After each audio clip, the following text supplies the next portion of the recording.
Today we are celebrating Petersgate service in an acknowledgement and celebration of our shared partnership of bringing hope and health and peace to those in our community.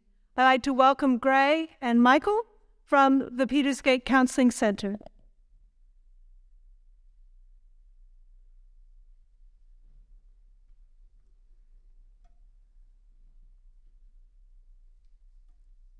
Diversity is important. St. Paul acknowledged in Athens, when he addressed the Athenians about it, he made mention of the many shrines and religions that they catered for. And by referring to the altar he found to an unknown God, he was able to get their attention and introduce to them the God of Israel and of Jesus. He described that God as the God who made the world and everything in it, who gives to everyone life and breath and everything to sustain them. Furthermore, he says, God made all nations. Thus, God is a God of diversity. Even though all people are different, historically nations and society and even the church have promoted a unified culture and laws that policed what was considered normal. Counsellors at Petersgate work hard to accept diversity in all people they see. It's not necessarily the people's differences that are their problem. It's the way others see them and treat them.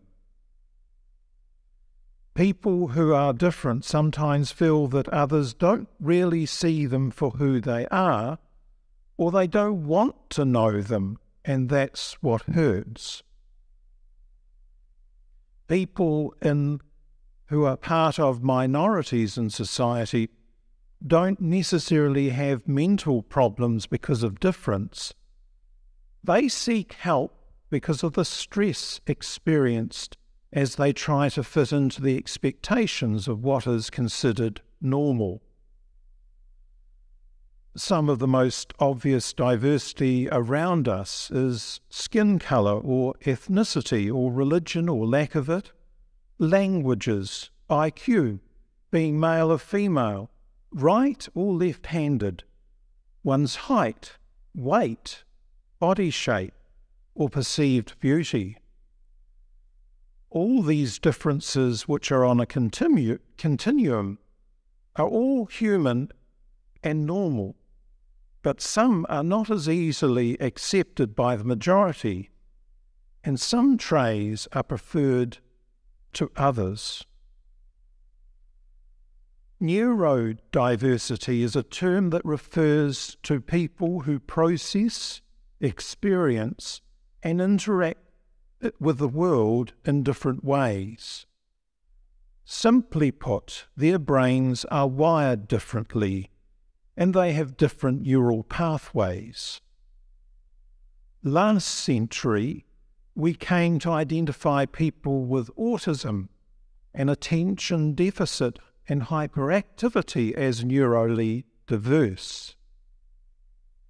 Initially, it was the extremes of these characteristics that were studied because they caused intellectual, social, or developmental problems, and they were seen as people as mentally defective.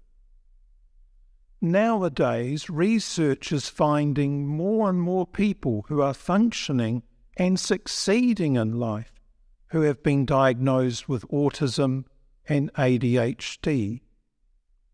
And we're realizing that neurodiversity is more prevalent in society than first thought, and these two are on continuums or spectrums rather than being distinct disorders. One of the things that we believe as counsellors at Petersgate is that people are not diagnoses or labels. They are first and foremost people. people whom God has created and whom God loves. Another diversity that is becoming more visible in society is the rainbow community, the LGBTQIA+ community, lesbian, gay, bisexual, transgender, questioning, intersex, and allies plus. Now, someone asked me earlier as I was having a cup of tea, but where do we heterosexuals stand in this community? Well, it's not their community. They're the ones that are opposed to this community. They're other than this community. However, A stands for allies. So if you're an ally and accept people in this community, then you have a part in this list of letters. These people have been misunderstood, judged, vilified, and sometimes excluded from normal society. I remember years ago making a comment to a clergy colleague who was gay and facing judgment and pressure to conform by the church, either to be single and celibate or to be married to a woman. And I said to him, thinking I was being helpful, "Oh, you should come to the Christchurch diocese. We're more accommodating there." I was thinking of the inner city parishes. I ended up wearing his anger because he said he wanted to be accepted for who he was and not accommodated for being different. I'm currently working with 2 people at Petersgate who are on the autism spectrum. I have 2 transgender clients, and I have 1 gay and 1 bisexual client. They come to me not to be changed for who they are. They come to be acknowledged, understood, accepted, and cherished, using the words of Carl Rogers, with unconditional positive regard. Sure, we work on strategies to help them feel happier and to cope better in society. It's not easy, but there are changes. Research shows that young people who have a positive experience of coming out to their family and friends have 60% lower odds of depression and significantly lower risk of committing suicide. These are all risk factors in this community. Gender transition, which people are unsure about in society, itself isn't a problem. Research is showing that less than 1% of transgender people, we're talking about adults, regret transitioning. I've been told that for most transgendered people, it's like starting to drink fresh water when for most of their lives the water's tasted salty. There's always been something that has felt off. Even Jesus implies that God is a God of diversity. He says, "In my Father's house there are many dwelling places." Now, in today's gospel, we hear Jesus say, "If you love me, you will keep my commandments." And whenever I read John's gospel, I'm confronted with this requirement to love day by day. To be like Jesus is to love like Jesus, and that's quite challenging. Furthermore, Jesus promises, "I shall ask the Father, and he shall give you an advocate to be with you forever, the Spirit of truth, which the world cannot accept." Now, the Greek word paraclete, which is translated as advocate, is the Holy Spirit, and sometimes it's translated as the Counselor. or an advocate that is a lawyer figure who can stand beside a person to defend their rights before a judge. And I love that image that God gives His Spirit to be our advocate, to stand beside us, as particularly when we face the time of judgment. Think of that. God gives us Himself to stand beside us. Jesus is telling us, don't let your hearts be troubled. God gives us a Spirit to stand with us, to guide us in our unique journeys through life. To summarize, therefore, I believe that Petersgate is in the business of accepting all people who come to us. We work with God in a sacred task of calming troubled hearts. I also believe that the church should reflect the love of Christ and that God created diversity and accepts diversity and loves diversity. Hence, I believe that the church should be a community that accepts diversity, and this includes neurodiversity, gender diversity, and sexual diversity. But more than that, I believe that we are called to not just be an accepting community, but an affirming community that invites all people to know God and love God. God bless you all. Thank you for your support of Petersgate. And now I hand over to Gray, our business manager.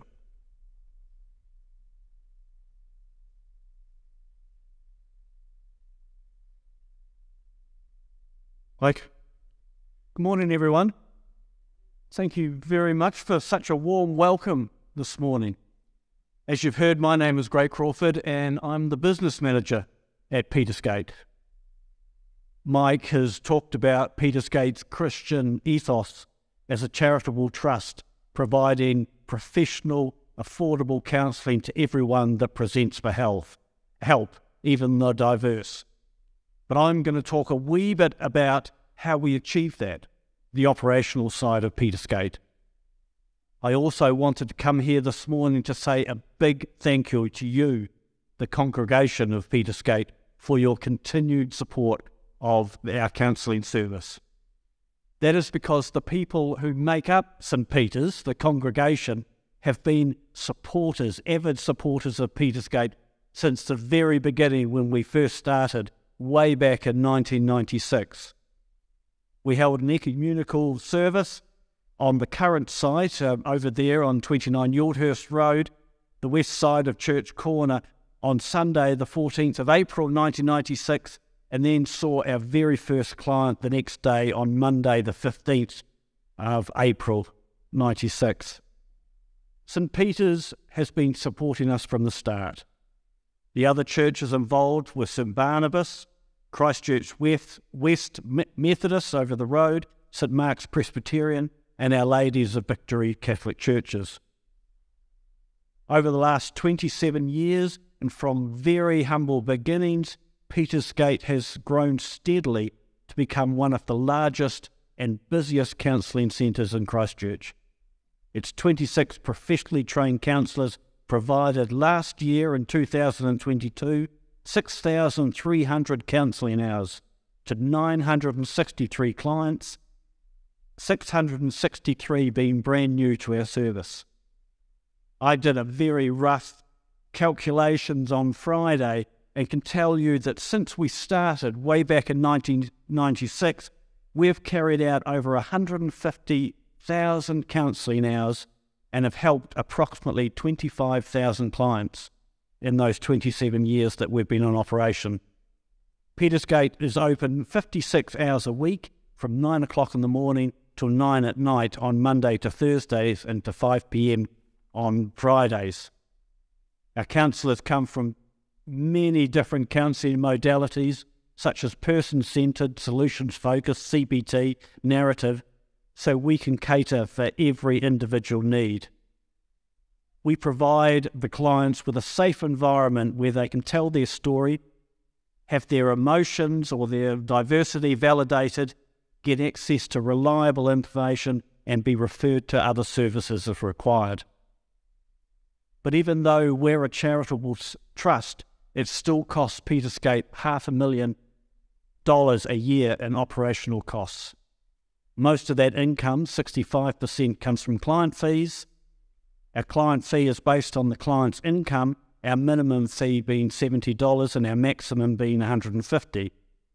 The rest of the money comes from grants and donations and from our wonderful friends of Peterscape, which I know a number of you here at St. Peter's are a friend of Peterscape, so very much appreciated.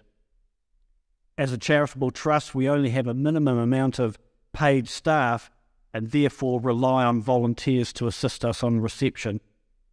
Last year again, in 2022, our reception volunteers gifted 2,420 volunteer hours of their time.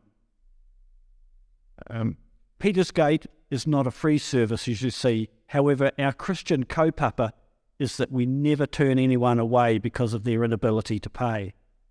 That's why we have set up a hardship fund for counsellors and clients to access when, due to a client's not control, clients have financial difficulty paying for counselling. We still request the client to pay a small amount to give them a bit of dignity, and it puts a certain value on that professional service that we're offering. We put $10,000 in that hardship fund each year, but we are finding more and more clients are presenting to Peterscape in that financial difficulty to recent cost of living increases, and quite a number that have got high mortgages and find that the bank fees are increasing. You might have seen on the news recently there's a lot of clients that actually are buy now, pay later, and they are loaning money just to buy for the basics like food and rent and electricity. And all these social factors exacerbate inequality, marginalisation, stigma and discrimination, resulting in a lot of people with anxiety attacks, mental exhaustion and depression. Because poor health and poor financial health and poor mental health are a vicious cycle. Financial stress leading to poor mental health, which can then make taking action to protect financial health even harder. But saying that, a majority of our clients, actually 63%, presenting to Peterscape are either on a low income or on a disability allowance through work and income. And in last year, 2022, we subsidised counselling for 93% of the clients that presented for help. How the rest of the money raised is spent, we have counsellors on contract, and that we pay them 50% of the fees that we pay to counsellors. Administration fees are 33%, and occupancy fees like electricity and rent are 12%. We have recently introduced a new health-related database called Clinico at Peterscape, and that will eventually result in Peterscape becoming paperless, with all client notes being digitised. One of the main features of Clinico is the ability to do telehealth, which is counselling online, which is becoming more and more popular, especially for people who are becoming more and more busy or who live remotely. I've been in contact with the Cancer Society, and we're looking at providing the counselling to cancer patients and their family of the new cancer centre in Langdons Road. And we are also in the process of registering with ACC to become a supplier of their counselling for their sensitive claims, and this should be finalised shortly. The wait lists for public health, mental health services are long, and therefore community mental health services, such as provided by Peterscape, continue to be very important in providing affordable, accessible, professional counselling service to the marginalised and the vulnerable in the community, on the fringes of society. And with the continued support of wonderful people like the parishioners of St. Peter's, I'm sure we'll be around for another 27 years. So thank you very much for your help. Appreciate it.